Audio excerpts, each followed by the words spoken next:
Welcome to our house. This is our lounge room, just coming through. When professional landscaper Kieran Edwards bought this house 6 years ago for $610,000, he was thinking long term. It's sort of where we do all our entertaining and, cook and prepare our meals here. It's a beautiful outlook. It's what I fell in love with when I bought the property. The median house price in this part of Penrith is more than $820,000. After doing this place up himself, Kieran believed it had doubled in value to almost $1.2 million, until he tried to sell it. You haven't found yet people who love it as much as you do? No, that's the hard thing, really. I just assumed that someone would straight away walk in and, love it like I loved it, but they're just having trouble getting finance, having trouble getting across the line.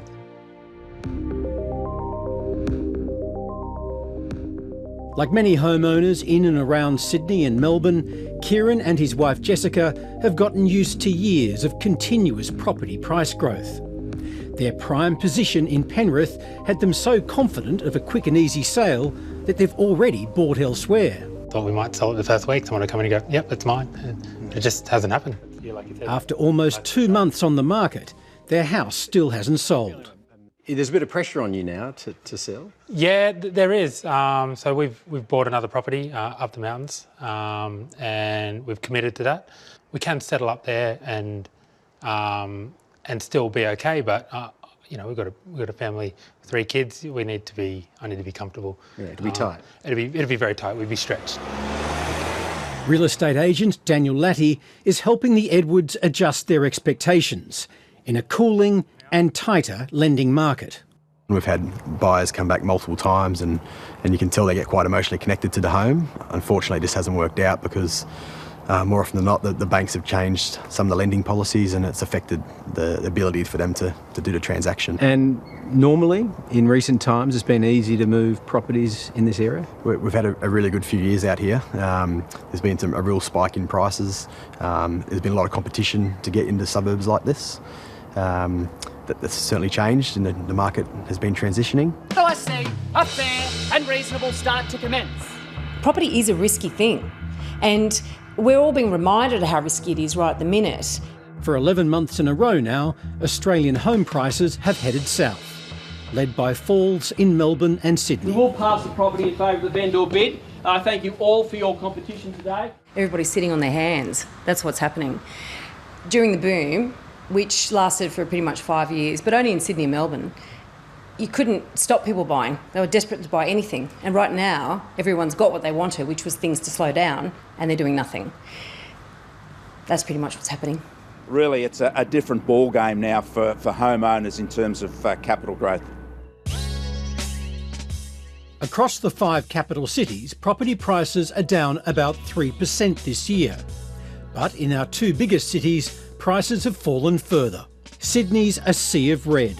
In some areas, property prices are down almost 10% in the past year. The price falls in Melbourne are less steep and more patchy. The city's inner east has fallen furthest, 6.1% in 12 months.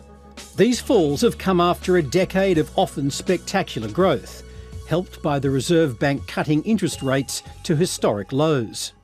Really, the price growth was unsustainable, particularly in Sydney and Melbourne. There have been dips throughout, but this time might be different, says independent property researcher Andrew Wilson.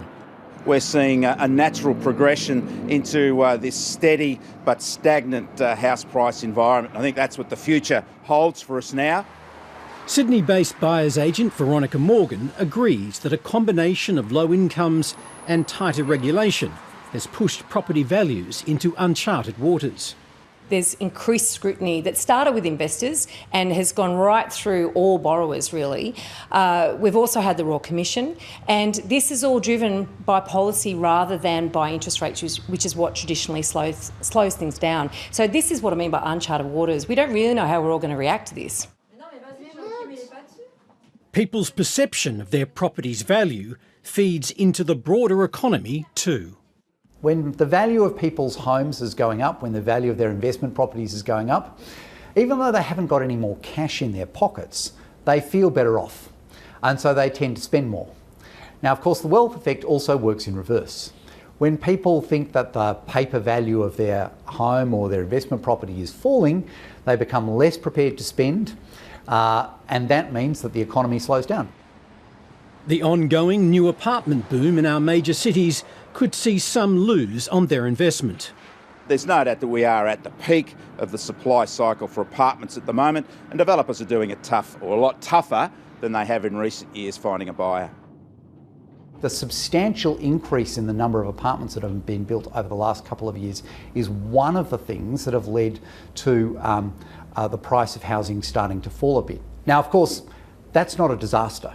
If you want housing to be more affordable, by definition, it's got to be cheaper. That's good news for first home buyers, but not for those needing to sell. I've still got an expectation of a price.